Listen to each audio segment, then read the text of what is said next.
बिस्मिल्लाहिर्रहमानिर्रहीम। अस्सलाम वालेकुम नाज़रीन, आप यूट्यूब और फेसबुक चैनल देख रहे हैं। मैं राना उज़ैर। नाज़रीन, आईनी तरमीमी पैकेज इस वक्त हुकूमत के लिए और इस्टेब्लिशमेंट के लिए एक बहुत बड़ा चैलेंज है और कोशिश की जा रही है कि किसी ना किसी तरीके से इस आईनी तरमीमी बिल को कौमी असम्बली और सेनेट से पास करवाया जाए। हर मुमकिन कोशिश हो रही है। आपने छुट्टी के रोज़ इतवार के दिन पार्लियामेंट पर हमला होते हुए भी देखा। आपने जनाब कौमी असम्बली और सेनेट में ये बिल पास करवाने की जो जदोजहद की जा रही थी, आपने वो सब कुछ होता हुआ देखा। यानी कि पूरे का पूरा निज़ाम इस वक्त नंगा हो चुका है। एक शख्स को गिराने के लिए ये निज़ाम आपको नंगा नाचता हुआ दिखाई दे रहा है। सबसे पहली खबर पर आज हमने बात करनी है कि जनाब ये लड़ाई अगले मरहले में दाखिल हो चुकी है। यानी कि शदीद टकराव की सूरत हाल है और ये तसादुम की जानिब सूरत हाल बढ़ती हुई दिखाई दे रही है कि इस वक्त जजेस पर हमले शुरू कर दिए हैं। सुप्रीम कोर्ट पर हमला हुआ है। ये अब तक का बहुत बड़ा हमला है। ये हमला किसने किया है, मामला क्या है, इस हवाले से बड़ी इंपॉर्टेंट डिटेल्स हैं जो मैंने आपके सामने आज के इस वीलॉग में रखनी है। और फिर इमरान खान ने भी अडयाला जेल से तबले जंग बजा दिया है। डू और डाई की स्टेटमेंट तो मैंने आपके सामने रखी, लेकिन अब इमरान खान साहब जो हैं वो आगे बढ़ चढ़ कर ताकतवरों को ललकार रहे हैं, इस्टेब्लिशमेंट को ललकार रहे हैं। इस हवाले से बड़ी इंपॉर्टेंट डिटेल्स हैं जो आपके सामने रखूंगा। लेकिन अगर आपने इस चैनल को सब्सक्राइब नहीं किया, चैनल को लाजमी सब्सक्राइब कर लें, बेल आइकन को दबा दें। आने वाली तमाम तर अपडेट्स आपकी खिदमत में बर वक्त पेश होती रहें।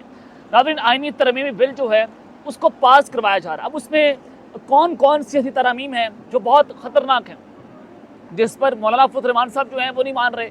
उन्होंने शहबाज शरीफ से मुलाकात करने से इनकार कर दिया, जो दराए हमें बता रहे हैं। और फिर आधी रात तक, यानी कि जब ये बिल कौमी असम्बली और सेनेट में पेश किया जाना था, तो वो पूरी रात मौलाना के घर पर डेरे लगे रहे। कभी मोहसिन नकवी जा रहे हैं, कभी शहबाज शरीफ जा रहे हैं, पीटीए का वफ्द वहाँ पर जा रहा है। कोशिश की जा रही थी कि किसी न किसी तरीके से मौलाना फजल रहमान साहब जो हैं वो यहाँ पर आकर वोट दे दें और ये आईनी तरमीमी बिल जो है वो हम इसको पास करवा लें। अब ये बिल है क्या, इसमें मैंने बहुत सारी चीज़ें आपके सामने रखी भी थी कि जिस पर मौलाना फजल रहमान जो है वो इत्तफाक नहीं कर रहे थे। चीफ जस्टिस काजी फायदा की एक्सटेंशन, यानी कि सुप्रीम कोर्ट के अख्तियारात वापस लेने थे। सुप्रीम कोर्ट से ऊपर एक आईनी वफाकी अदालत यानी कि फेडरल कॉन्स्टिट्यूशन कोर्ट जो है उसका वो नहीं बनाई जानी थी, जिसमें चीफ जस्टिस को भेजना था, उनका ट्रांसफ़र वहाँ पर करना था और जस्टिस मंसूर अली शाह का पर काटने थे।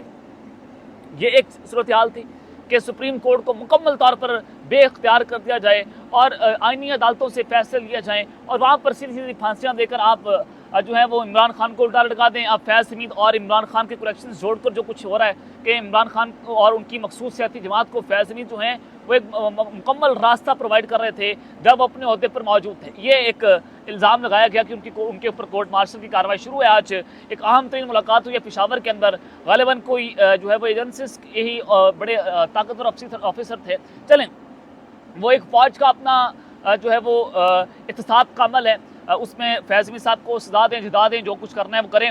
ये उनका अपना अमल है, हम उस पर जो है वो डिस्टॉर्शन क्रिएट नहीं कर सकते। अब लेकिन आईनी तरमीमी बिल जो है वो इस वक्त किसकी ज़रूरत बना हुआ है। मियाँ नवाज शरीफ साहब जो हैं वो जनाब इस पर मुतफिक नहीं है। शायद उनको पता है कि आइंदा आने वाले दिनों के अंदर अगर आप इमरान खान साहब अगर आप धूप के अंदर हैं तो कल को मैंने धूप के अंदर आ जाना, कल को मैंने चपेड़ें खानी है। लेकिन मसला ये है, फ़र्क द डिफरेंस इज़ दैट कि इमरान खान जो है वो इस तमाम तर मुश्किलात के बावजूद अपनी कौम के साथ खड़ा हुआ है। इमरान खान जो है वो अपने केसेस के आगे सरेंडर करता है, वो अदालतों में जाता है, वो अपने केसेस लड़ रहे हैं और वो जेल में बैठकर भी सब डटा हुआ है। अगर वो डटा हुआ है तो मियाँ नवाज शरीफ साहब क्या करता था, वो टीले खड़काता था और पाकिस्तान से बाहर भाग जाता था। अब फ़र्क यहाँ पर यह आ गया। लेकिन जनाब अब जो सूरत हाल है वो बड़ी ख़तरनाक हो गई। सूरत हाल किस तरह से ख़तरनाक हुई है कि आईनी तरमीमी बिल के लिए आज इलेक्शन कमीशन ऑफ पाकिस्तान का तीसरा इजलास हुआ, जो कि बेनतीजा ख़त्म हो गया। कल दोबारा इजलास होगा और उसमें कोशिश की जा रही है कि मखसूस नशिस्तों के ज़रिए डाका डाला जाए और पीटीए की मखसूस नशिस्तें छीन कर हुकूमत को दी जाए। जस्टिस मंसूर अली शाह का जो वज़ाती फ़ैसला है उसके खिलाफ जाया जाए। ये एक रास्ता निकालने की इलेक्शन कमीशन कोशिश कर रहा है, जो मैंने आपको अपने पिछले व्लॉग में भी बताया। दूसरी कोशिश ये है कि जो आज स्पीकर कौमी असम्बली आज़ाद सादिक ने इलेक्शन कमीशन के चीफ को यानी कि सिकंदर सुल्तान राजा को एक ख़त लिखा। उसमें उन्होंने कहा कि हमने कौमी असम्बली में एक तरमीमी एक्ट जो है वो पास करवा लिया है, तो वो लागू है, तो उसके मुताबिक पीटीआई को मखसूस नशिस्तें दी जाएँ, बाकी नशिस्तें हुकूमत के अंदर बांट दी जाएँ। अब वो उससे होगा क्या कि हुकूमत के पास 2 तिहाई आ जाएगी। हुकूमत वो 2 तिहाई लेकर उस आईनी तरमीमी बिल को पास करवा सकती है, मंजूर करवा सकती है। जाहिर है सेनेट के अंदर उनको 10 वोट चाहिए, गालिबन 9-10 वोट चाहिए, वो गेम बड़ी आम है। मौलाना फजल रहमान साहब मान नहीं रहे, और कौमी असम्बली के अंदर भी इनको तकरीबन इतने ही वोट चाहिए, 5-7 वोट, जिसके बाद इनके नंबर गेम्स जो है पूरे होंगे।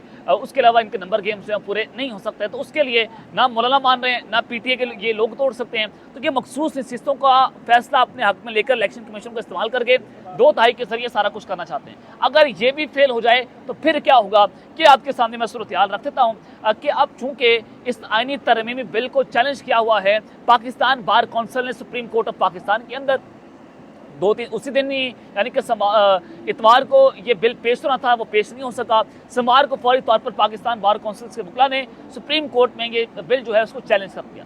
अभी तक ये मामला सुप्रीम कोर्ट ऑफ पाकिस्तान में इसको टेकअप नहीं किया गया, यानी कि प्रैक्टिस एंड प्रोसीजर एक्ट, इसके तहत 3 जजेस जो हैं ये फैसला करते हैं कि कौन सा जज जो है या कितना रुकनी बेंच जो है वो फलां फैसला सुनेगा या फलां केस को सुनेगा। अब उसमें चीफ जस्टिस काजी फाइज साहब, जस्टिस मंसूर अली शाह और जस्टिस मुनीब अख्तर साहब होते हैं। इन 3 जजेस ने फैसला करना होता है कि फलां बेंच बनेगा, इतने जजेस होंगे और वो फलां केस को सुनेगा। आज ये प्रैक्टिस एंड प्रोसीजर एक्ट के तहत 3 जजेस का जो है वो एक मीटिंग होनी थी, एक इजलास होना था, लेकिन आज वो इजलास नहीं हो सका है। वो इजलास क्यों नहीं हो सका, जराए बताते हैं कि चीफ जस्टिस काजी फाइज साहब जो हैं वो आज अवेलेबल नहीं थे, उनकी गैर मौजूदगी में ये इजलास नहीं हो सकता था। तो डेफिनेटली जनाब ये इजलास आज मुलतवी कर दिया गया। अब अंदाज़ा करें कि सारे मामले को जो है वो लंबा क्यों किया जा रहा है। कादी साहब जो है वो आज अवेलेबल क्यों नहीं थे। इतना अहम जनाब सुमात आपने लगानी है, इतना अहम मसला है, मुल्क के अंदर हिजानी कैफियत है, गैर आइनी सूरत हाल है जनाब। आप इस वक्त मुल्क में जो है वो अनसर्टेनिटी है। कादी फाइज साहब जो हैं उसकी जानिब शायद पूरी कौम देख रही है कि आइनी तरमीम बिल पास हो जाता, फिर कादी साहब अनअवेलेबल, यानी कि आप करना क्या रहते हैं इस मुल्क के साथ। अवाम को आपने खिलौना बना लिया, इदारे इस वक्त खिलौने बने हुए हैं, एक शख्स फैसला कर देगा उठकर, यानी कि आप सारा कुछ ही करना चाहते हैं। कादी साहब जो है किसके कहने पर क्या कुछ कर रहे हैं, आज वो अनअवेलेबल क्यों थे, ये बड़ा अहम तरीन सवाल है। और फिर दूसरी जानिब 2 जजेस ने कहा, जस्टिस मंसूर अली शाह और जस्टिस मुनीब अख्तर साहब, जो प्रैक्टिस एंड प्रोसीजर एक्ट के तहत उस जो है वो कमेटी के अंदर शामिल हैं, उन्होंने कहा कि जनाब इसकी ज़रूरत नहीं है। ये अभी जो आप करना चाहते हैं ना कि कादी साहब अनअवेलेबल हैं, तो इसकी ज़रूरत नहीं है। अब अभी तक सुप्रीम कोर्ट के ऑफिशियल नामिया की का इंतज़ार किया जा रहा है, उनका कोई ऑफिशियल मौक़िफ़ सामने नहीं आया, लेकिन ज़राए बता रहे हैं कि आज कादी साहब जो हैं वो अवेलेबल नहीं थे। इजलास बहुत अहम था क्योंकि पाकिस्तान बार कौंसिल ने इसको चैलेंज किया हुआ था, तो डेफिनेटली फिर ये इजलास जनाब नहीं हो सका। नंबर का जज या 7वें नंबर का जज जो इनको सूट करता है उसके मुताबिक वो जनाब हम उनको डाल देंगे, ताकि प्रैक्टिस एंड प्रोसीजर एक्ट के अंदर भी अपनी मर्जी का कादी साहब बेंच बना सकें और जस्टिस मंसूर शाह साहब से उनका रास्ता रोका जाए। ये एक जो है वो वारदात डाली जा रही है कि अपनी मर्जी का जज अपनी मर्जी के फैसले, यानी कि आप हमेशा से जानते हैं कि शरीफ खानदान वाले जो हैं वो वकील नहीं करते, वो जज सीधा करते हैं। तो कादी साहब जो है इनको जज किया हुआ, चीफ जस्टिस साहब इनके मुट्ठी के अंदर हैं, जो दिल करता है यहाँ पर पाकिस्तान के अंदर हो रहा है। तो अब मामला यह है कि पाकिस्तान बार कौंसिल ने जो सुप्रीम कोर्ट में तरमीमी बिल को चैलेंज किया हुआ है, अब सुप्रीम कोर्ट ने उसमें 8 इतराउन शुरू हो गया है, मार धाड़ शुरू हो गई है। अब हालांकि जलसा करना एक आईनी और कानूनी हक है किसी भी जमात का, अब उसको रोक नहीं सकते, चाहे वो नून लीग है, पीपल्स पार्टी है, वो पाकिस्तान तहरीक इंसाफ है, लेकिन PTA का रास्ता रोकना है, फर्द वाहिद का फैसला है। तो खैर ये आज इमरान खान का आज पैगाम है कि डू और डाई है, और मीर गंडापुर साहब ने भी कह दिया कि मेरा पख्तूनों का पैगाम है कि मैं लाओ लश्कर लेकर पंजाब जा रहा हूँ और मैं फ्रंट से लीड करूँगा। अब ये एक नई खतरनाक सूरत हाल है। 21 सितंबर बहुत अहम होगा पाकिस्तान की सियासत के अंदर। अब तक के लिए इतना ही, अपना ख्याल रखिएगा और इस तरह का अपने लाजमी ख्याल रखना। के बाद पाकिस्तान जिंदाबाद।